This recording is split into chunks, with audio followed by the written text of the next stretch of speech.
En el capítulo 1 de Juan hemos podido aprender, leer cómo el apóstol, el autor de este evangelio, presenta a Jesucristo como Dios. Precisamente esto es lo que él nos va a presentar durante todo el evangelio. Jesucristo, el Hijo de Dios, Jesucristo, Dios mismo.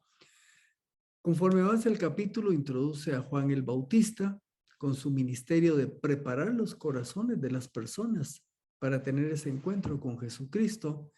Él lo presenta como el Cordero de Dios que quita el pecado del mundo. Y en esta última sección aparecerán nuevos personajes, dos discípulos, que luego es identificado uno de ellos como Andrés. También se nos presenta a Simón Pedro, a Felipe y a Natanael, y lo que aprendemos de este primer encuentro con Jesucristo. Así que vamos adelante con la última parte del capítulo 1 del Evangelio de Juan. Dios mediante, esta noche concluimos este capítulo llegando hasta el versículo 51. Así que empezamos con el versículo 35 y aquí pues tenemos también el 36. Dice, capítulo 1 de Juan, por supuesto. Al día siguiente, de nuevo estaba Juan con dos de sus discípulos. Al ver a Jesús que andaba por allí, dijo, he aquí el Cordero de Dios. Como ustedes recordarán, ya anteriormente, Juan el Bautista usó esta expresión cuando había una audiencia más amplia. Y fue cuando dijo, he aquí el Cordero de Dios que quita el pecado del mundo. Y la semana pasada estuvimos estudiando el trasfondo de lo que era el Cordero de Dios. Nos fuimos hasta Génesis y de ahí nos venimos por el Antiguo Testamento, entendiendo el sistema de sacrificios que había en el pueblo de Israel, y que con la frase, he aquí el Cordero de Dios, llegamos al punto de que Jesús como el Cordero de Dios es el sacrificio perfecto. Después de él no hay nada más que hacer. Él ya hizo el pago total, completo por nuestros pecados. Y a partir de ahí, pues todo aquel que en él cree no se pierde, sino que tiene vida eterna. El primer día, porque si ustedes se fijan, solo voy a regresar, aquí dice al día siguiente y ha venido varios versículos más o menos así. Bueno, el primer día de esta secuencia lo encontramos en el versículo 19, cuando los enviados le preguntaron a Juan el Bautista quién era. Le preguntaron si era el Mesías, que si era el profeta, que si era Elías. Luego el texto en el capítulo 1, versículo 29, en el versículo 35 va avanzando, ¿verdad? Y entonces ya vemos el siguiente día en el versículo 35 y es donde empezamos ahorita. Este ya es el tercer día, el versículo 35, donde Juan el Bautista con dos de sus discípulos es a los que les repite que Jesús es el Cordero de Dios. Entonces, solo para hacer un pequeño resumen, primer día, cuando están los enviados de los fariseos. Segundo día, cuando ante una audiencia similar, Juan dice, Jesús es el Cordero de Dios.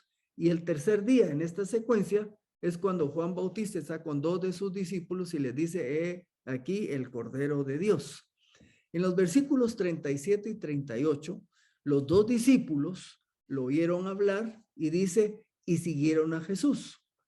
Jesús, al darse vuelta y ver que lo seguían, les dijo, ¿qué buscan?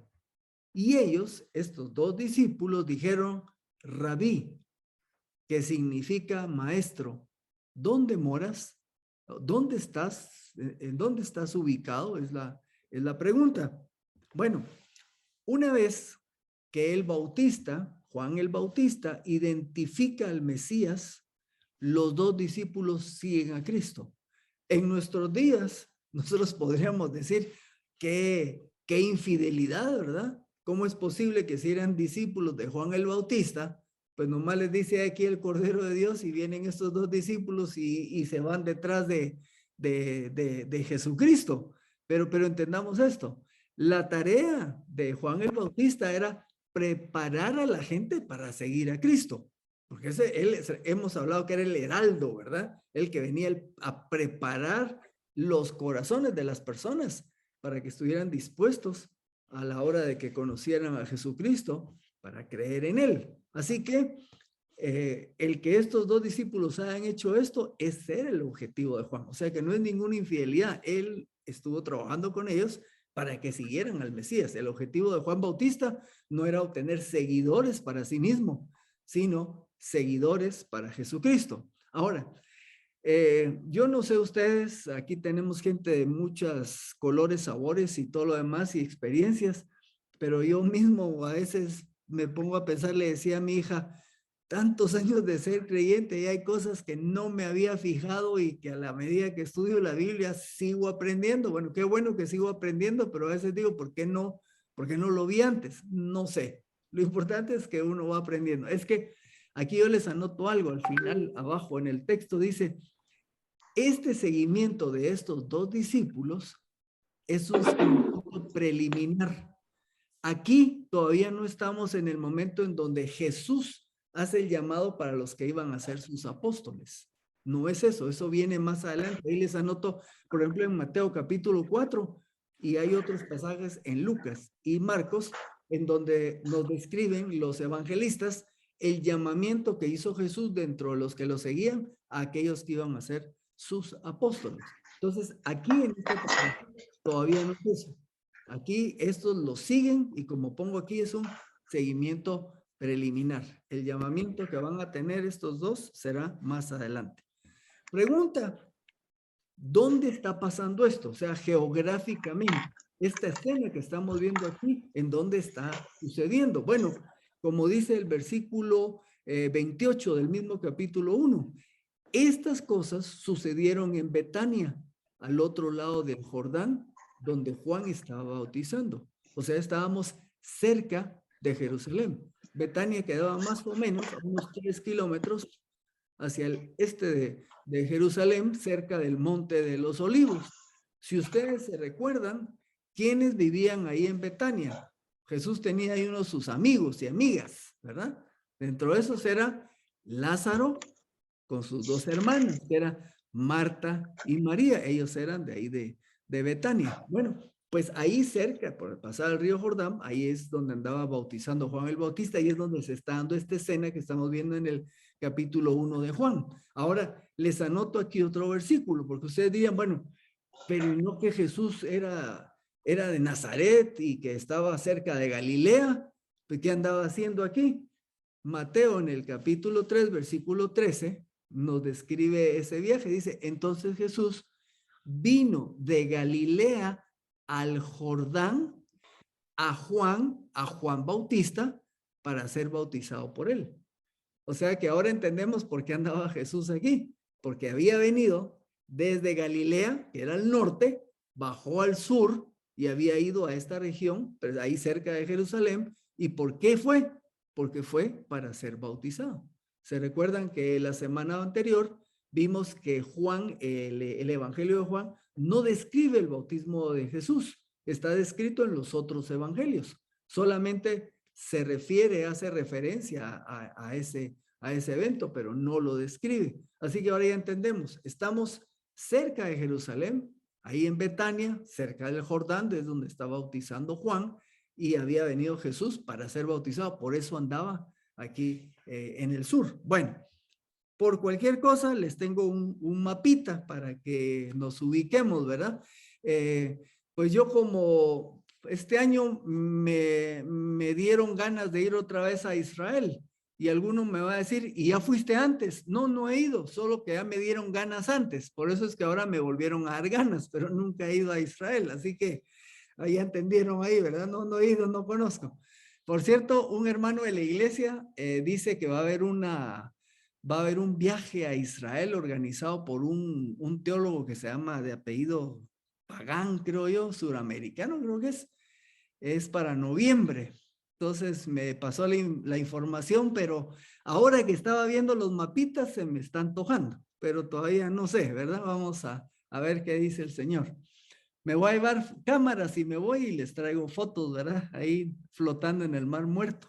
Bueno, miremos aquí en el mapa. De este lado, vamos a ver, vamos a ubicarnos aquí. Ay, que aquí estoy pintando. Vamos a quitar esto y lo vamos a arreglar otra vez. Y ¿Cómo quito el borrador? Aquí estamos. Ahí estamos. Bueno, miren pues. Aquí esta zona de aquí, este es el norte. Aquí está Galilea. Este azulito donde está mi foquito rojo, ese es el mar de Galilea. Ahí es donde vemos muchas escenas de Jesús. Lo vamos a ver ya la próxima semana. Ahí Mari está con su lupa. Excelente. Bueno, está bueno. Miren pues. ¿Dónde anda Jesucristo ahorita? Anda por acá. Ven aquí donde dice Betania, ¿verdad? Ahí miren. Y ahí está Jerusalén, ¿verdad? Y aquí de este lado está el río Jordán. Ya vieron por dónde andaba el Señor Jesús. Aquí se los pongo en grande. Va. Aquí si van a poder ustedes, aquí dice Betania. Y aquí donde está el puntito ese o esa chibolita como cornucopia roja, es donde está Jerusalén. Entonces, por aquí es donde andaba Jesús en esta escena y vamos a ver en el pasaje que van a decidir que se van a ir para el norte otra vez, o sea, van a hacer el viaje hacia Galilea. Ya que les tengo el mapa y no espero que se lo memoricen, pero por el capítulo 4 de Juan va a haber un viaje otra vez donde Jesús está atravesando la zona de Samaria. Y recuérdense que los que vivían en Samaria eran mestizos, eran mezcla de judíos con otras culturas. Y tanto los de Judea al sur como los de Galilea al norte miraban de menos a los samaritanos. Entonces ahí, recuérdense cuando estemos en el capítulo 4. Bueno, entonces ya vimos por dónde anda Jesús, aquí cerca de Jerusalén, en el sur, ¿verdad? Pero los personajes que vamos a ver ahorita venían del norte. Ahora vamos a ver. Bueno,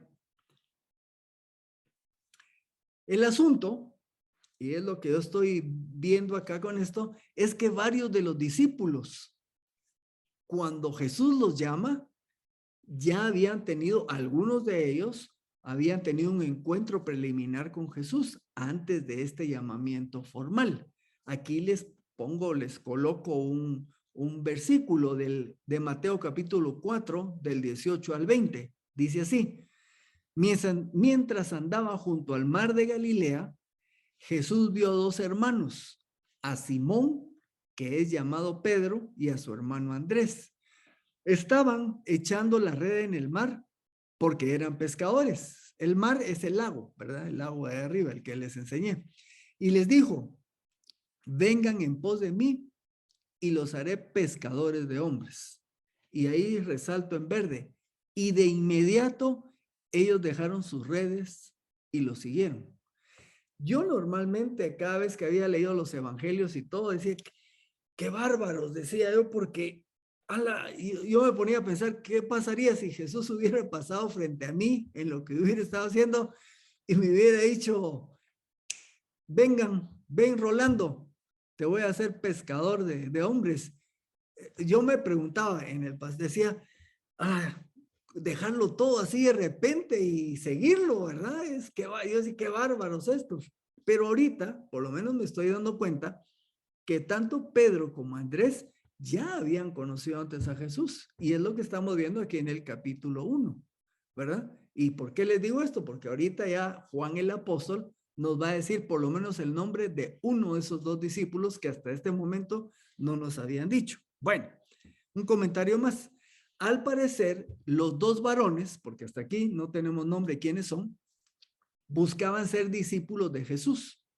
Y cuando Jesús les pregunta qué buscan, en realidad lo que está diciendo es para que salga a luz, para obtener una respuesta de las intenciones de ellos. Como quien dice, ok, para que expresen que lo que desean es ser sus discípulos. Jesús, por supuesto que lo sabía.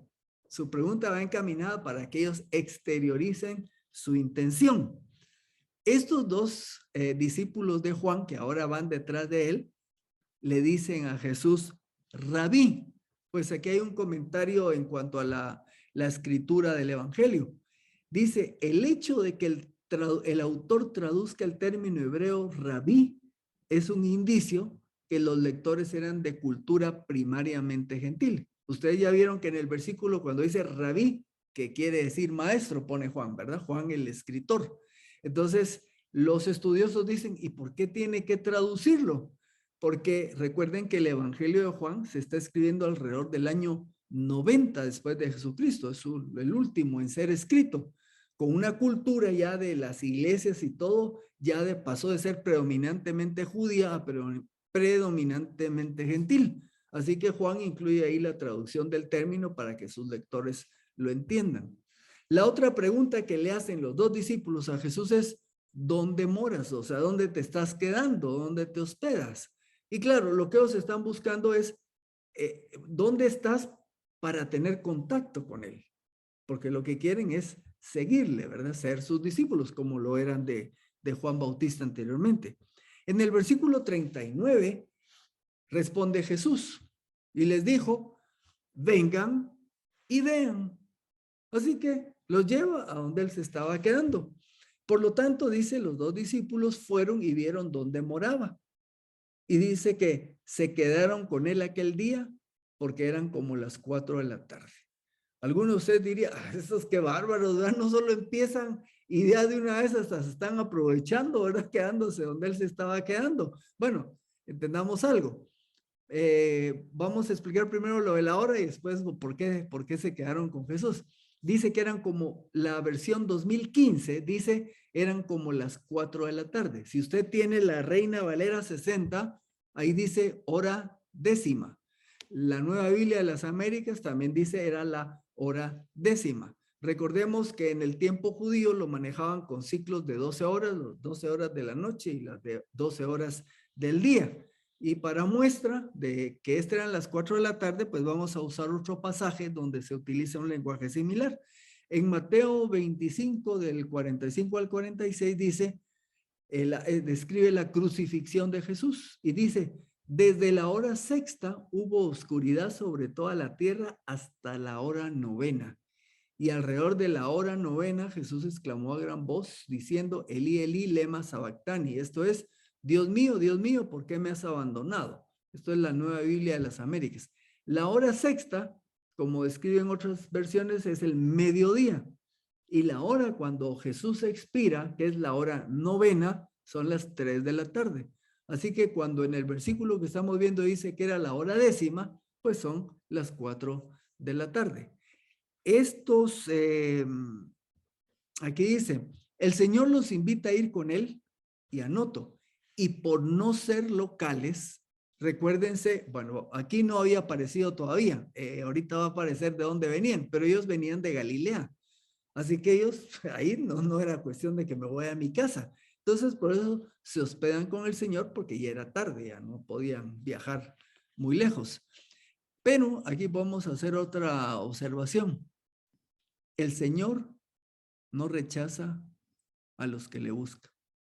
Y así como recibe a estos discípulos que iban en pos de él, hoy día cualquier persona que se acerque a Jesús, que lo busque, voy a decirlo así, lo encuentra, porque el Señor no va a rechazar a aquel que con un corazón dispuesto se acerca a él.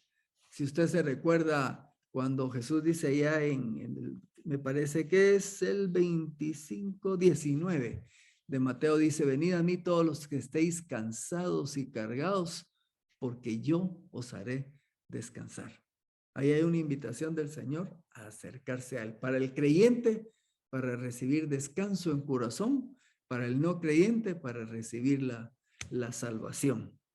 Avanzamos al versículo 40 y 41. Y aquí sí ya se nos dice quién es uno de los personajes. Andrés, el hermano de Simón Pedro, era uno de los dos que habían oído a Juan y habían seguido a Jesús. Este encontró primero a su hermano Simón y le dijo, hemos encontrado al Mesías, que significa Cristo. Bueno, recuérdense que la palabra Mesías está en arameo, que era lo que se hablaba allá, y está también en hebreo. Mesías quiere decir ungido. Y la palabra Cristo ya está en griego y es la traducción de la palabra Mesías al griego, que es Cristo, y quiere decir lo mismo, ungido. Entonces lo que le está diciendo a Pedro es, a Simón, por lo menos así dice aquí, hemos encontrado al ungido. Ahora, para ellos, para los judíos, hablar del ungido era un tema que conocían de todo el Antiguo Testamento, porque ellos estaban esperando que viniera uno que venía de parte de Dios. Ese ungido era el que venía a proveer liberación al pueblo de Israel. Ahora, tenemos que entender que incluso estos primeros discípulos tenían eso mismo en mente. Israel esperaba un libertador básicamente de la opresión que tenían de fuerzas extranjeras.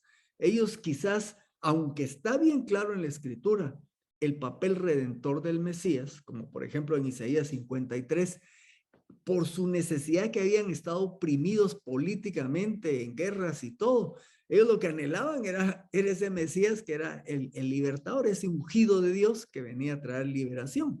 Y muchos, estos mismos, esa era la imagen que tenían de Jesús. Les tomó esos años de ministerio ir entendiendo que Jesús era el Hijo de Dios y que venía a pagar por los pecados de la humanidad, pero les tomó tiempo. Si usted se recuerda, el día de ayer, cuando vimos Lucas 24 en el mensaje del día domingo, ellos ni siquiera esperaban que Jesucristo hubiera resucitado, estaban sorprendidos, ¿verdad? Porque aunque se los dijo Jesús, no habían comprendido esa tarea que el Señor había venido a hacer. Bueno, aquí el autor identifica a uno de los discípulos, o sea, Andrés, y dice, Andrés, el hermano de Simón Pedro. Y uno se pregunta, pues, ¿por qué dicen Andrés, el hermano de Simón Pedro? Bueno, lo que opinan los comentaristas es que es año 90 aproximadamente, o más. En ese momento, el más conocido de los apóstoles era Pedro, ¿verdad? Entonces, por esa razón, para hablar en su evangelio Juan, para hablar de Andrés, dice Andrés, hermano de Simón Pedro, porque Simón Pedro era bien conocido, ¿verdad? Entonces, a veces nosotros también en la iglesia nos referimos así, fulano, el hermano de tal o el hijo de fulano, para que entendamos quién es, para ver una referencia. Entonces, así es como es identificado Andrés. Andrés, aquí le puse yo una palabra, no verifiqué si es válida usar en el diccionario de la lengua española. Andrés era un discípulo traidor, ¿verdad? No traidor, sino traidor, de traer, ¿verdad? Porque fíjense, nomás acaba de empezar la relación con el Señor Jesús y se va a jalar a su hermano. Ahora una pregunta que uno se podría decir, ¿y qué andaban haciendo estos galileos ahí por Jerusalén? Yo lo que considero es que estaban en una de esas fiestas que había en Jerusalén y recuerden que viajaban periódicamente, ¿verdad? Entonces este grupo andaba ahí por esas razones. Entonces viene Andrés y se va a traer a su hermano para presentarle a Jesús, el Mesías, ¿verdad? Algunos autores opinan que el otro discípulo, como son dos, opinan que el otro discípulo era Juan el apóstol. Por lo menos John MacArthur, él en su comentario de una vez dice, aquí tenemos a Andrés y a Juan. Y yo me puse a revisar adelante, atrás, me fui a los demás evangelios y yo en ningún lugar encontré que dijera que el otro discípulo es Juan. MacArthur lo que dice es, en la introducción de mi comentario, y explico por qué eso, por qué creo eso, pero ya no me fui a leer la introducción. El otro autor que reviso, que es Tomás Constable, él dice que hay algunos que creen que es Juan, pero que en realidad en el texto no hay mayor luz. Así que de momento el único que tenemos bien identificado es Andrés, ¿verdad? Si fuera Juan, pues no es ningún problema tampoco, ¿verdad? Porque recuérdense que Juan en su evangelio, él no se nombra a sí mismo. La única manera que lo vamos a encontrar es el discípulo al que Jesús amaba o el discípulo allá al final del evangelio. Bueno, llevaba gente a Jesús, dije yo, era un traidor el Andrés. Pues solo un ejemplo. Allá en el capítulo 6 del mismo evangelio, dice uno de sus discípulos, Andrés, y aquí la escena es cuando va a hacer la alimentación de los 5,000, Andrés, el hermano de Simón Pedro, le dijo a Jesús, aquí hay un muchacho que tiene 5 panes de cebada y 2 pescaditos, pero ¿qué es esto para tantos? Pero es interesante, vean ahora Andrés trayendo al patojo con la comida, ¿verdad? Y se lo lleva a Jesús, ¿verdad? Y ahí es donde Jesús utiliza eso para hacer el milagro. Y hay un caso más donde aparece Andrés en el capítulo 12 de Juan. Dice, había ciertos griegos entre los que habían subido a adorar en la fiesta. Ya se fijan cómo habían migraciones para Jerusalén. Aquí eran, cuando dice griegos, no son griegos de raza, sino son judíos de habla helena, o sea, perdón, que hablaban griego, pero eran judíos que venían de las regiones del imperio griego. Entonces, estos son los que habían subido a adorar en la fiesta. Ellos se acercaron a Felipe, ya vamos a ver a Felipe ahorita adelante, que era de Betsaida de Galilea, y le rogaban diciendo, Señor, quisiéramos ver a Jesús.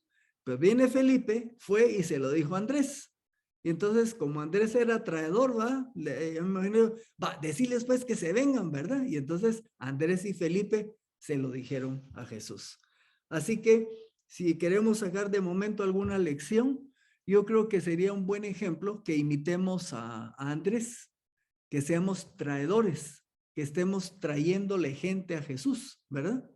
Y a la gente que conocemos, lo que vamos a hacer es invitarlos para que conozcan a Jesús. Esa es una buena tarea que podemos tener. Bueno, versículo 42 y 43. Dice que aquí regreso, es con Pedro, ¿verdad? Fue a decirle, Pedro, mira, encontramos al Mesías, al Cristo, le dice, ¿verdad? Y entonces aquí dice, Andrés llevó a Pedro a Jesús y al verlo Jesús le dijo, tú eres Simón, hijo de Jonás, tú serás llamado Cefas. Esto en arameo quiere decir piedra. Al día siguiente, nos dice el relato, Jesús quiso salir para Galilea y encontró a Felipe y Jesús le dijo, sígueme. Vamos a partir estos dos versículos.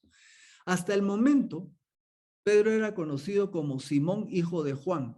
¿Se recuerdan que al inicio del evangelio les expliqué que el nombre que aparece en griego cuando dice Jonás en realidad es Juan? O sea que el papá de Simón se llamaba Juan, ¿verdad? Jesús le da el apelativo de Cefas, piedra en arameo, y en griego es la palabra Pedro, que es Petros. Pero tanto Cefas como Pedro quiere decir piedra, un pedazo de piedra, ¿verdad? No una chiquitita, no, pero un pedazo grande, una piedra, ¿va? Y le puso así, le puso ese apelativo, no por lo que era en ese momento, sino por lo que se convertiría a futuro bajo el poder del Espíritu Santo. Entonces se recuerda que cuando Jesús conoce a Pedro y lo vemos a través de los evangelios, era impulsivo, ¿verdad? Era el primero que hablaba, el primero que decía vamos y era el primero que también que se hacía para atrás, una personalidad muy de arriba, andaba arriba y andaba abajo. Pero luego, con el poder del Espíritu Santo, es Pedro el instrumento que Dios usa allá en Hechos 2 para predicar el evangelio por primera vez en el sentido del contexto de esta nueva etapa en que se inicia la iglesia, ¿verdad? Entonces Pedro ahí fue el mismo Pedro, imagínense, que apenas unos 50 días antes, 50 y piquito días antes, había negado al Señor Jesús. Y precisamente aquí en el Evangelio de Juan es donde aparece la escena donde el Señor lo restaura, ¿verdad? Que es cuando le dice, Pedro, Simón, ¿me amas? Sí, Señor, te amo. Apacienta mis ovejas, le dice, ¿verdad? Y se lo dice por 3 veces, ¿verdad? Bueno, ahí lo que estamos viendo es el poder transformador del Evangelio. Y cuando Jesús le pone voy a decir el apodo, el sobrenombre de Cefas o Pedro, está viéndolo hacia el futuro, hacia la obra que iba a producir el cambio a través del Espíritu Santo. El versículo 43 nos dice que Jesús quería ir a Betsaida y encuentra a Felipe, al cual invitó a seguirle. Tengo un mapita de Betsaida para que lo ubiquen, eso quedaba allá en Galilea, o sea, en pocas palabras, se iban a ir de regreso, ¿verdad? O por lo menos Jesús quería irse de regreso ya.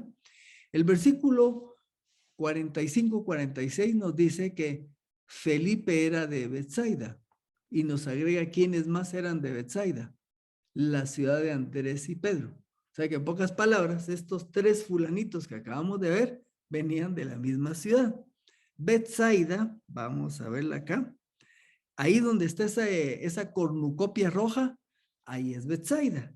¿Qué hay aquí? Aquí está el mar de Galilea. Si usted lo está viendo en un teléfono, de plano que se ve súper micro, ¿verdad? Pero si no, aquí usted va a ver, está bien chiquito. Tal vez en la próxima vez pongo uno grandote. Ahí está Capernaum, ¿verdad? Que ahí fue donde se fue a vivir Jesús después. y por eso mucho de su ministerio está ahí alrededor de Capernaum. Y para que noten, porque va a aparecer dentro de un ratito, miren, aquí está, en este puntito está Nazaret, ¿verdad? Ahí vamos a ver en breve qué se dice de Nazaret. Y más o menos por acá quedaba Caná, que es lo que vamos a ver la próxima semana, Dios mediante. Bueno, Felipe era de Betsaida, de ahí era también Andrés y Pedro. Ahora viene Felipe y encontró a Natanael. Y vamos a deducir que ellos se conocían, me explico. No era que fueran totalmente desconocidos. Encontró a Natanael y le dijo, hemos encontrado aquel de quien Moisés escribió en la ley y también en los profetas, a Jesús de Nazaret, el hijo de José. Y le dijo Natanael, de Nazaret puede haber algo de bueno. Le dijo Felipe, ven y ve. Si hubiera sido Chapín, le hubiera dicho, vení y anda ve, ¿verdad? Pero aquí en la ven y ve. Bueno, aquí se presenta el lugar de origen de 3 de los futuros apóstoles, Felipe, Andrés y Pedro. A Pedro pues lo conocemos mucho, a Andrés un poco más porque ahí sale cerca de Pedro, a Felipe quizás un poco menos, pero estaba oyendo, preparándome, viendo a un pastor de Estados Unidos y me llamó la atención porque según él dijo que este Felipe era Felipe el evangelista y no era lo que yo sabía. Me tuve que volver a revisar, a leer. Felipe el evangelista es Felipe, uno de los 7 varones llenos del Espíritu Santo que fueron seleccionados para servir las mesas de las viudas de los griegos, allá en Hechos. O sea, que quede claro, Felipe el diácono, aunque no es esa palabra la que se usa, pero así le han llamado, o Felipe el evangelista es un personaje diferente de Felipe el apóstol. Entonces aquí estamos hablando de Felipe el apóstol, solo para que quede claro. Pregunta, ¿Felipe conocía a Jesús? O por lo menos sabía algo de él con anterioridad. Yo me atrevo a decir que sí. ¿Por qué? Por lo que expresa en el versículo 45. Podemos decir que sí, porque cuando se encuentra Natanael, ¿qué información le da? Le da la siguiente. Hemos encontrado aquel de quien Moisés escribió en la ley, ¿verdad? Bueno, ¿quién es ese de quien Moisés escribió en la ley? Deuteronomio 18:15. El Señor tu Dios te levantará un profeta como yo en medio de ti, de entre tus hermanos. A él escucharán. Usted se recuerda que a Juan Bautista, la semana pasada o la anterior, los enviados de los fariseos le preguntaron que si era el profeta. Se referían a esto, ¿verdad? Y el profeta que describe Deuteronomio 18:15 es Jesucristo. Ese es el que fue levantado, ¿verdad? Entonces, por eso le dice Felipe a Natanael, encontramos aquel de quien Moisés escribió en la ley, acerca de este. Un segundo detalle, le dice, y también dice en los profetas. Ok, le está diciendo, mira, Natanael, encontramos aquel de quien escribió Moisés y también aquel de quien escribieron los profetas. Y aquí les pongo 2 ejemplos, hay más. Uno está perdón, aquí son 3. Isaías 53, no se los leo, pero casi todos sabemos, o vaya a leerlo, ahí hay una descripción de Jesucristo como el Mesías que paga por nuestros pecados, ¿verdad? Quebrantado fue por nos, toda la lista ahí. Y les cito 2 porque eran más cortos. Daniel 7:13. Estaba yo mirando en las visiones de la noche y he aquí que en las nubes del cielo venía alguien como un hijo del hombre. Este hijo del hombre, los judíos ya sabían que se refería al Mesías, era el ungido. Llegó hasta el anciano de días y lo presentaron delante de él. Entonces, lo que le dice Felipe a Natanael, mira, del que escribió Daniel, el hijo del hombre, es que lo acabamos de conocer, le dice, ¿verdad? Luego Zacarías 9:9. Alégrate mucho, hija de Sión. Da voces de júbilo, oh hija de Jerusalén.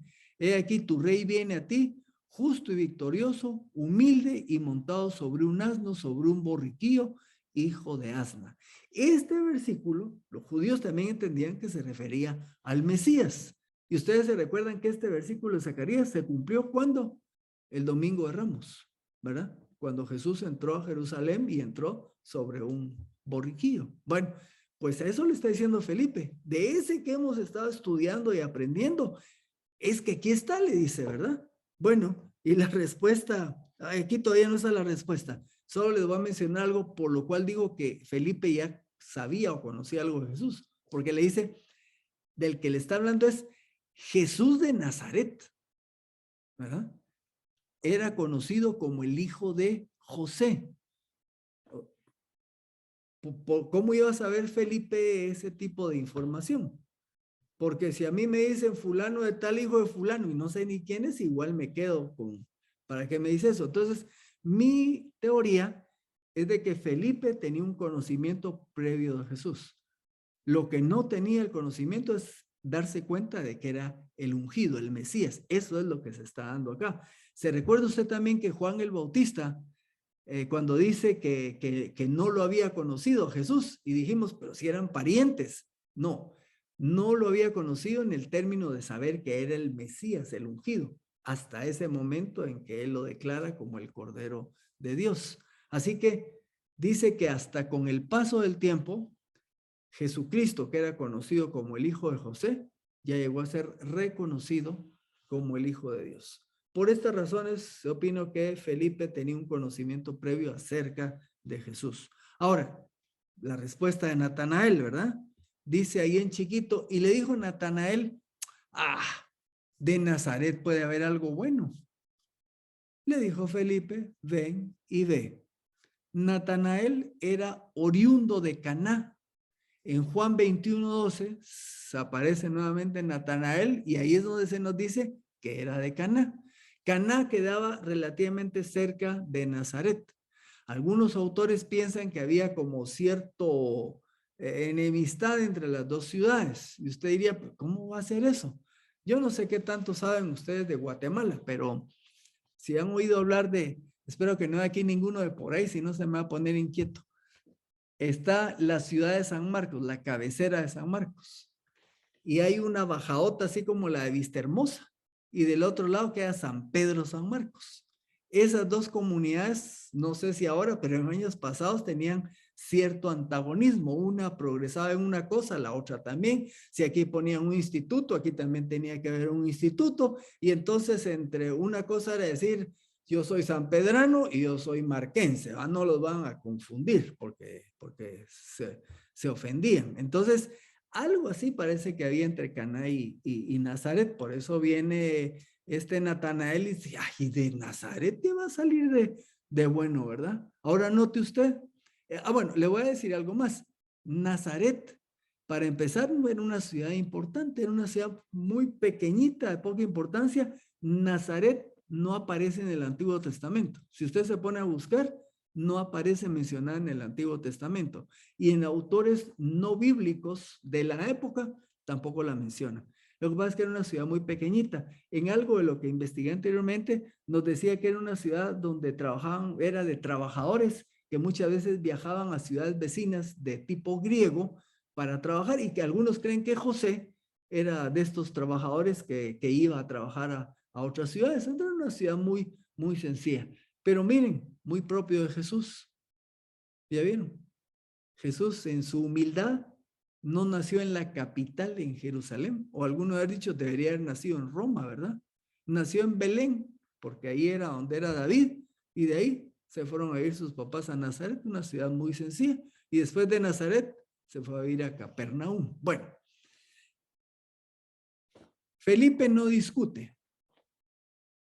¿Y de Nazaret? ¿Qué me estás hablando? ¿Y qué de bueno va a salir en Nazaret? ¿Qué hizo Felipe? Vení y ve, ¿verdad? Entonces, cuando nosotros tengamos personas que los abordamos con el evangelio y de pronto nos salen así con comentarios, como dice Huguito, comentarios calcetín, creo que le dice, ¿no? Así todos negativones, lo que tenemos que hacer es traer a la gente y presentarle a Jesús, ¿verdad?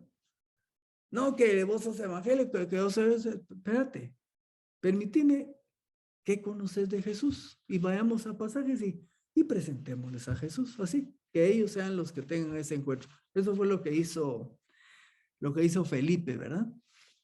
Versículo 47 y 48. Jesús vio que Natanael venía hacia él. O sea, ya se fijaron con todo y que alegó, ¿qué va a salir de bueno de nacer? Ahí venía, porque el otro no le alegó, le dijo, vení, ve, pues va, vení, anda a conocerlo, nada más eso te pido, anda a conocerlo, ¿verdad? Jesús vio que Natanael venía hacia él y dijo de él, he aquí un verdadero israelita en quien no hay engaño. Y entonces Natanael le dijo, ¿de dónde me conoces? Le dice. Respondió Jesús y le dijo, antes que Felipe te llamara, cuando estabas debajo de la higuera, te vi. Y ahí, pues obviamente queda sorprendido Natanael, ¿verdad? Natanael, un israelita con un corazón para Dios. Eso es lo que le está diciendo el Señor ahí. Un hombre genuino, un buen buscador de Dios, ¿verdad? A este Natanael, Jesús ya lo conocía antes que Felipe se lo presentara. Presente porque Dios, porque Cristo es Dios, es omnipresente, omnisciente. Lo vio sentado debajo de la higuera. Ahora, Natanael le responde ante esto, Rabí, imagínese, ¿qué va a salir de Nazaret? Y ahora, con lo que le dijo Jesús, Rabí, ya nos dijo Juan que quiere decir maestro, ¿verdad? Tú eres el Hijo de Dios. Tú eres el Rey de Israel. Y uno diría, bueno, pero ¿qué fue lo que pasó? ¿Qué de extraordinario hubo aquí? Natanael, sorprendido por las palabras de Jesús, pensó, yo estaba solo bajo la higuera. O sea, muy probablemente él estaba solo ahí bajo la higuera. ¿Quién se iba a dar cuenta que estaba ahí? Entonces viene y cuando llega le dice a Jesús, te vi cuando estabas bajo la higuera. Entonces piensa Natanael, si me vio, es porque es alguien sobrenatural. ¿Qué le había dicho a Felipe? Encontramos ¿a quién? Al ungido, ¿verdad? Al que escribió Moisés, al que hablan los profetas, ¿verdad? Y entonces en ese momento dice, él es, ¿verdad? Y entonces Natanael se suma a los testigos que expresan, tú eres el Hijo de Dios, el Rey de Israel. Se recuerdan que vimos que Juan en su inicio declara que Jesús es el Hijo de Dios. Luego más adelante Juan el Bautista vuelve a repetir lo mismo. Ahorita vamos con Natanael y van a haber más personas a través del Evangelio que van a ir llegando a este punto, reconociendo que Jesús es el Hijo de Dios. Respondió Jesús y le dijo, ¿crees porque te dije, te vi debajo de la higuera? Como que dice, por algo tan sencillo, te quedaste estupefacto, atónito, ¿verdad? Cosas mayores que estas verás. Y les dijo, de cierto les digo que verán el cielo abierto y a los ángeles de Dios que suben y descienden sobre el Hijo del Hombre. Cosas mayores que estas verás. Natanael sería testigo del primer milagro y precisamente ese primer milagro es en su ciudad natal. Las bodas de Caná de Galilea, que esa viene en el capítulo 2. Y como escribe Juan, el autor del Evangelio, allá en el final de su Evangelio dice, hay también muchas otras cosas que hizo Jesús, que si se escribieran una por una, pienso que no cabrían ni aún en el mundo los libros que se habrían de escribir. El Evangelio no describe todas las señales que hizo Jesús, describe una serie de señales. Pero ahí es donde Jesús le dice, cosas mayores. Te vi cuando estabas debajo de la higuera, aquel cae, eres el Hijo de Dios. Le dice, no, vas a ver todavía cosas mayores. Y obviamente eso es lo que venía más adelante. Para ir cerrando, Natanael aparece aquí y aparece más adelante donde dice que era de Caná. Hay un poco ahí de opiniones diferentes, pero algunos piensan porque en la lista de apóstoles aparece Bartolomeo. Entonces algunos consideran que el apellido era Bartolomeo, que es Natanael Bartolomeo. Y entonces cuando vemos en los otros evangelios la palabra Bartolomeo, se están refiriendo a Natanael. Eso lo iremos viendo más adelante. Y para descender, de cierto les digo que verán el cielo abierto y a los ángeles de Dios que suben y descienden sobre el Hijo del Hombre. Esto parece ser que es una referencia a Génesis 28:12, cuando Jacob tiene aquel sueño y aquí está la cita. Entonces soñó Jacob y he aquí una escalera puesta en la tierra, cuya parte superior alcanzaba el cielo, y he aquí que los ángeles de Dios subían y descendían por ella. ¿Pero qué quiere decir esto? Bueno, lo que opinan los escritores es el significado radica en el hecho de que Jesucristo es el mediador entre el cielo y la tierra, el mediador entre Dios y los hombres. Y esto es parte de lo que estos futuros discípulos presenciarían. El ministerio de Jesucristo, recuérdense que está haciendo Juan, cuando empieza, cuando dice en el principio era el verbo y el verbo era con Dios y el verbo era Dios y el verbo se hizo carne. O sea, Jesucristo es el que da a conocer al Padre. Jesucristo es el mediador, ¿verdad? Un solo mediador entre Dios y los hombres, Jesucristo. Así que aquí estamos hasta este momento, llegamos hasta este punto. Hay creyentes que quieren ver milagros. Bueno, pues en el capítulo 2 va a haber un milagro, así que no se pierda la siguiente lección, porque ahí es el primer milagro que Jesús hace en su ministerio. Vamos entonces a detenernos hasta acá y vamos a pasar entonces al tiempo de comentarios. Fue interesante ver al conocer a estos personajes. Andrés, un hombre que traía personas a Jesús, fue a traer a su hermano y se lo presenta a Simón, que luego Jesús le pone Cefas o Pedro. Y también vemos cómo Felipe recluta e invita a Natanael para que conozca a Jesús. Y decíamos, bueno, esta es una tarea que podemos hacer también nosotros. Ir a las personas con las que tenemos contacto y traerles e invitarlas a que conozcan a Jesús. Bueno, hemos finalizado. La próxima semana iniciaremos con el capítulo 2. Así que hasta pronto.